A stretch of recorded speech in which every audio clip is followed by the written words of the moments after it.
भिवंडी आगामी लोकसभा चुनाव को लेकर आरपीआई एकतावादी पार्टी एक्टिव मोड में है।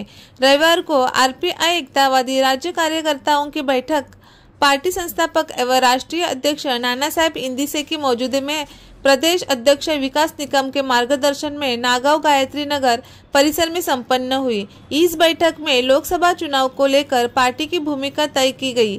साथ ही साथ इस बैठक में राज्य के विभिन्न जिला अध्यक्षों और तालुका अध्यक्षों की नियुक्ति तथा नए पार्टी कार्यकर्ताओं को शामिल किया गया। बैठक में पार्टी के संस्थापक अध्यक्ष नाना साहेब इंदिसे ने कहा कि हमने कई वर्षों तक राजनीति को बहुत करीब से देखा है, लेकिन वर्तमान में देश और प्रदेश में जो राजनीति चल रही है वह बहुत ही गलत राजनीति है। व्यक्ति केंद्रित राजनीति के कारण राज्य की छवि खराब हो रही है और आरपीआई एकतावादी पार्टी आगामी लोकसभा चुनाव में कट्टर ताकतों के खिलाफ काम करेगी। यह सभा जहां पूरे राज्य में आरपीआई एकतावादी पार्टी को मजबूत करने के लिए आयोजित की गई है, वहीं प्रदेश अध्यक्ष और पूर्व नगर सेवक विकास निकम ने प्रतिक्रिया दी है कि पार्टी जल्द ही पूरे राज्य में यात्रा करेगी। इस बैठक में मुख्य रूप से राष्ट्रीय युवा अध्यक्ष भैया साहेब इंदिसे, युवा प्रदेश अध्यक्ष दया साहेब इंदिसे, राष्ट्रीय सचिव प्रहलाद सोनवणे, दिल्ली के पदाधिकारी दौलतराम गौतम, भिवंडी शहर अध्यक्ष महबूब पाशा शेख, सुरेश मस्के, एलपी गायकवाड़, मंजुलताई यादव, एडवोकेट चांदनी मुजावर सहित बड़ी संख्या में शहर एवं विभिन्न जिलों से आए कार्यकर्ता एवं पदाधिकारी उपस्थित थे। इस अवसर पर कई कवियों ने अपनी ज्ञानवर्धक कविताएं प्रस्तुत की। वहीं पर प्रसिद्ध गायक चंद्रकांत शिंदे ने बहारदार भीम गीत प्रस्तुत किया। होऊ घातलेल्या लोकसभेच्या निवडणुकीमध्ये आता मातब्बर पक्ष आहेत।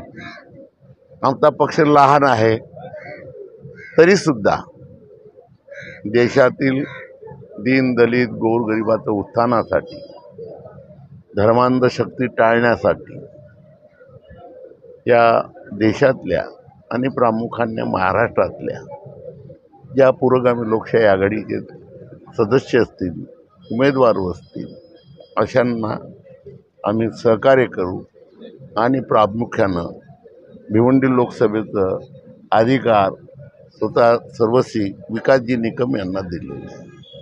एकूणच महाराष्ट्रातलं राजकारण मागच्या 1-2 वर्षांमध्ये ज्या पद्धतीच्या उलथापालथी असतील, पक्षांतर असतील, त्यामुळे कुठे ते गढूळ झालंय।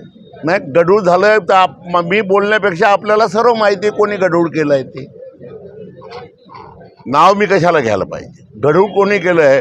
महाराष्ट्रात पूर्वी असं, आता मी 82 वर्षात आलो, संपेल माझं, असं गढूळ राजकारण कधी नाही पाहिलं।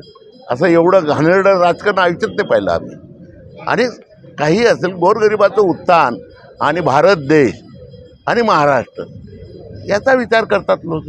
आज या ठिकाणी जो काय मेळावा झाला, प्रदेश कार्यकारिणीचा मेळावा होता, जिल्हा पदाधिकारी असतील, संपूर्ण राज्यातील नक्की काय निर्णय या ठिकाणी? नाही, निर्णय असाच आहे की आम्ही आता आपल्याला जे बोललो की धर्मांध शक्ती सोडून